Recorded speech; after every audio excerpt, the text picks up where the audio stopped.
الفصل الثانی نحمده ونصلي ونسلم على رسوله الكريم اما بعد فاعوذ بالله من الشيطان الرجيم بسم الله الرحمن الرحيم. الفصل الثانی عن عبد الله بن مسعود قال كنا نسلم على النبي صلى الله عليه وسلم وهو في الصلاة قبل ان ناتي ارض الحبشة فيرد علينا فلما رجعنا من ارض الحبشة اتيته فوجدته يصلي فسلمت عليه فلم يرد علي حتى اذا قضى صلاته قال ان الله يحدث من امره ما يشاء وان مما احدث الا يتكلم في الصلاة فرد علي السلام وقال انما الصلاة القراءة انما الصلاة قراءة القرآن وذکر اللہ وإذا كنت فيها فليكن ذلك شأنك رواه ابو داؤد. یہ حدیث جو ابھی میں نے عبداللہ ابن مسعود کے حوالے سے پڑھی آپ پہلی فصل میں بھی سن چکے ہیں، لیکن وہاں صرف امام بخاری و مسلم کی بات تھی، یہ ابو داؤد شریف کی روایت.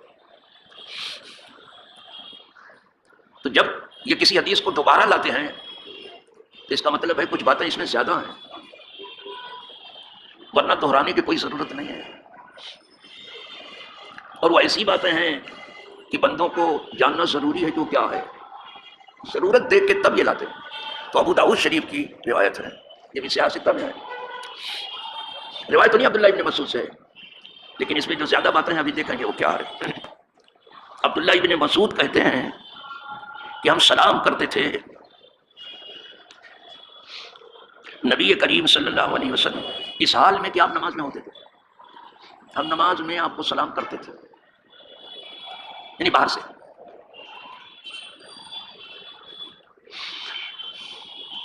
قبل ان ناتی ارض الحبشہ، ارض حبشہ سے واپس آنے سے پہلے ہم لوگ حبشہ چلے گئے تھے، وہاں سے آنے سے پہلے حضور کو ہم نماز میں بھی سلام کرتے تھے.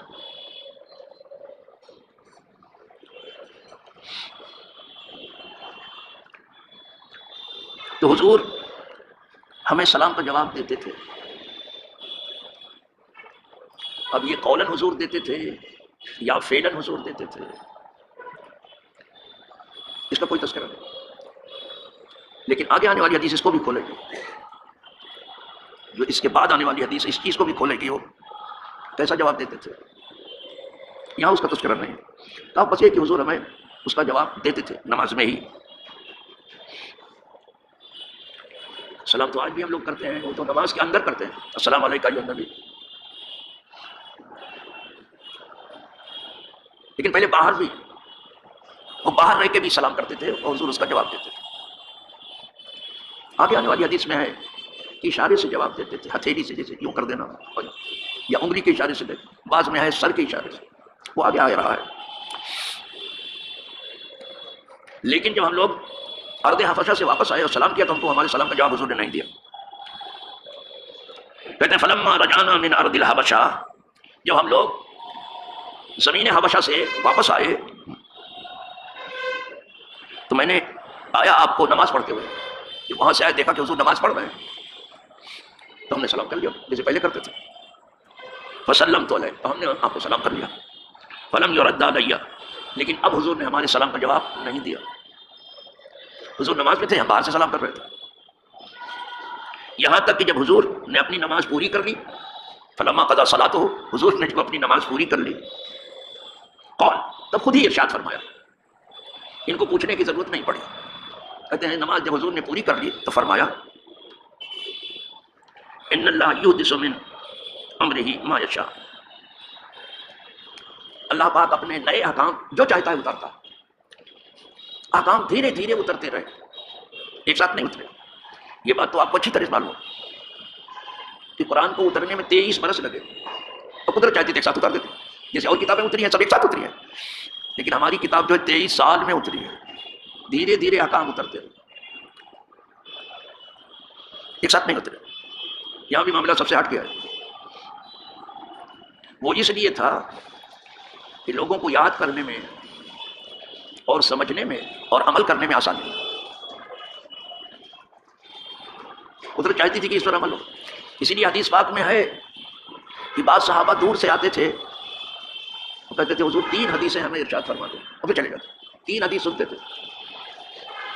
ہم کبھی کبھی یہاں 3 پڑھتے ہیں، کبھی 2 پڑھتے ہیں، کبھی 1 ہی پڑھتے ہیں۔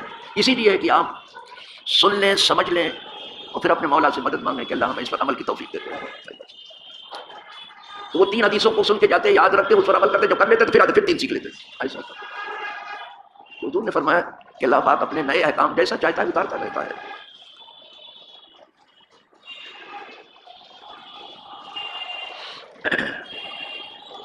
وَإِنَّ مِمَّا أَحْدَثَ، لیکن نیا حکم اب جو آیا ہے وہ یہ ہے کہ نماز میں کلام نہیں ہونا چاہیے۔ اب نیا حکم، اس کا مطلب ہے کہ کلام بھی ہوتا تھا، کلام میں کوئی دوسرے معاملہ نہیں ہونا چاہیے۔ اللہ یتکلموا فی الصلاۃ، کہ لوگ نماز میں بات نہ کریں۔ اب جو حکم آیا وہ یہ کہ نماز میں بات نہ کریں، بات بھی نہ کریں اور اشارہ بھی نہیں کر سکتے، کچھ نہیں ہے۔ یہ نیا حکم اب آیا۔ فرد علیہ السلام، اس کے بعد حضور نے ہمارے سلام کا جواب دیا جو ہم نے باہر سے کیا تھا، اب حضور نے جواب دیا، یہ بات کہہ کر کے تب جواب دیا آپ نے ان کے سلام کو۔ پھر اس کے بعد حضور نے ارشاد فرمایا کہ انما الصلاۃ القراءۃ القرآن، انما الصلاۃ لقراءۃ القرآن، نماز جو ہے قرآن کی قرات کے لیے، یعنی نماز میں قرآن کی قرات ہونی، لقراءۃ القرآن، نماز میں قرآن کی قرات ہونی چاہیے۔ اور قرات کا مطلب یہ نہیں ہے کہ طرح طرح کی آوازیں نکالنا، یہ قرات کا مطلب، یہ قرات کا مطلب، قرات کا مطلب ہے کہ قرآن کو ترتیل کے ساتھ اور صحت کے ساتھ پڑھا جائے، یعنی حروف کے مخارج پر نگاہ ہو کہ یہ حرف کہاں سے نکلتا ہے، اس کی ادائیگی کا خیال، اور یہ لفظ کیسے ادا ہوتا ہے، اس لفظ کے ادا ہوتے وقت کون سی کیفیت پیدا ہوتی ہے، اس سب کا خیال رکھا جائے۔ محض خوشگلوئی کا نام قرات نہیں ہے، خوش آوازی کا نام قرات نہیں ہے، درست خوانی کا، صحیح پڑھنے کا نام قرات ہے، اس کو عوام نہیں جانتی۔ محض خوش خوانی قرآن نہیں ہے، درست خوانی، صحیح پڑھنا، یہ قرات ہے۔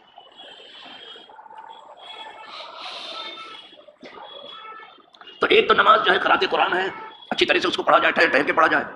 دوسرے وہ ذکر اللہ، اور نماز میں اللہ کا ذکر کیا جائے، اور نماز ہے ہی اللہ کے ذکر کے لیے۔ کب 2 چیزیں یہاں بتائی، قرآن کو ٹھیک ٹھیک پڑھا جائے اور اللہ کی یاد کی جائے، ذکر کے معنی یاد، اور نماز ہے ہی اللہ کی یاد کے لیے، یہ ہے نماز کا یہ حکم اترا ہے، بس یہ 2 چیز ہوگی اس میں۔ فَإِذَا كُنْتَ فِيهَا، اب خود عبداللہ ابن مسعود کو کہا جب آپ خود نماز میں ہو، ابھی تو میں نماز میں تھا نا، جب آپ خود نماز میں ہو تو فَإِذَا كُنْتَ فَلْيَكُنْ ذَلِكَ شَأْنُكَ، تو تمہاری بھی یہی حالت ہونی چاہیے، تم بھی بات نہیں کر سکتے، بس یہی کر سکتے ہو، قرآن کی قرات کرو اور اللہ کی یاد کرو۔ چلو ایک حدیث اور سنا دو، رواہ ابو داؤد، وعن ابن عمر، عبداللہ ابن عمر سے ہے، قلت لبلال، میں نے بلال سے کہا، مسلم تھے نا، میں نے بلال سے کہا، کیفا کانا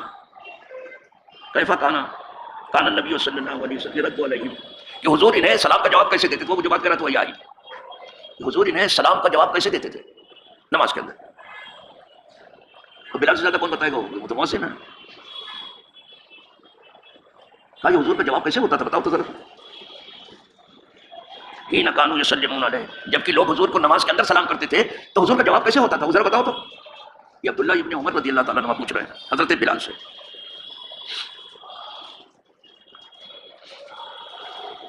قال کانا یشیر بیدہ، کہا حضور ہاتھ سے اشارہ کرتے تھے، کلام کی بات نہیں کی، جیسے بہت سے لوگ ایسے ہاتھ سے اشارہ کرتے تھے، ہتھیلی سے، کہا بعض دفعہ جیسے ایک انگلی سے اللہ کے ایک ہونے کے آپ اشارہ کرتے ہیں نا نماز کے اندر، تو کہا کبھی انگلی سے اشارہ ہوتا ہے۔ بعض لوگوں نے سر کے اشارے کی بات کی لیکن یہ روایت مل نہیں پا رہی ہے، کہا صرف اشارہ فرماتے تھے، وہ اشارے سے جواب دے دیتے تھے۔ رواہ الترمذی، یہ تو امام ترمذی نے روایت کیا کہ ہاتھ سے اشارہ کر دیتے تھے۔ وہ فی روایت نسائی نہ وہ نسائی کی روایت میں بھی اسی جیسا ہے معاملہ.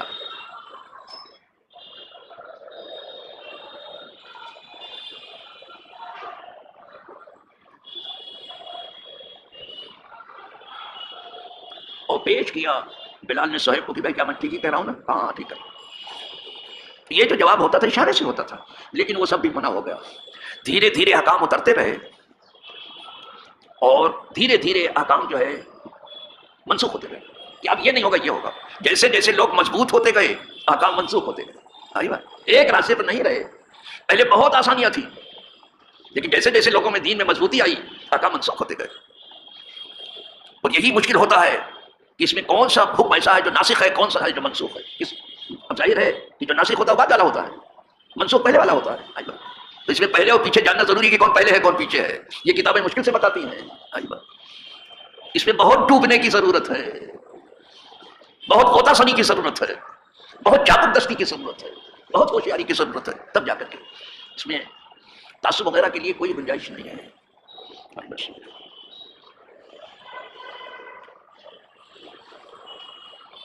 چلو یہ 2 حدیثیں آج ہو گئیں. دھیرے دھیرے سنتے رہیے گا اور دھیرے دھیرے سمجھتے رہیے گا کہ قدرت چاہتی ہے کہ لوگ دھیرے دھیرے دین سیکھیں اور دھیرے دھیرے سمجھنے کی کوشش کریں اور دھیرے دھیرے عمل کی توفیق مانگیں. قدرت دیتی ہے، آپ مانگیں گے تو دیں گے. اس کے یہاں جو کچھ ہے سب دینے ہی کے لیے تو ہے، اس کو تو کسی چیز کی ضرورت ہے نہیں. خدا کے یہاں جو کچھ ہے اب وہ کیا ہے جو اس کے یہاں نہیں ہے. وَإِن مِّن شَيْءٍ إِلَّا عِندَنَا خَزَائِنُهُ وَمَا نُنَزِّلُهُ إِلَّا بِقَدْرٍ مَّعْلُومٍ. وہ کون سی چیز ہے جو وہاں نہیں ہے. لیکن وہ دھیرے دھیرے اس لیے اتارتا ہے کہ تاکہ لوگوں کو سننے میں، سمجھنے میں، عمل کرنے میں آسانی ہو. ہماری آپ کی ذمہ داری ہے کہ جب ہماری سمجھ میں وہ چیز آ جائے تو اس سے توفیق مانگیں کہ تو نے ہی توفیق دی تھی تو ہم نے سن لیا، اور تو نے ہی توفیق دی تو ہم نے سمجھ بھی لیا. اب تو ہی توفیق دے تو اس پر عمل بھی کر رہے ہیں. اس پر مانگو توفیق. جو توفیق مانگتا ہے قدرت اسے توفیق دیتی ہے. مانگو کہ اللہ عمل کی بھی توفیق دے. اس لیے کہ دنیا میں عمل ہے، حساب نہیں ہے. حساب آخرت ہی ہوگا. دنیا میں تو صرف عمل ہے بابا. یہی بے عمل ہو جاؤ گے تو کیا ہوگا؟ دنیا میں تو آئے ہی ہو عمل کے لیے. دنیا میں عمل ہے، حساب نہیں ہے. آخرت میں حساب ہے، عمل نہیں ہے. وہاں کیا عمل کرو گے؟ وہاں کوئی عمل آپ نہیں کر سکتے. جو کرنا ہے یہاں کر لو. تو اللہ سے مانگ لو کہ اللہ کچھ عمل کی توفیق دے. وآخر دعوانا ان الحمد للہ رب العالمین. الفاتحہ.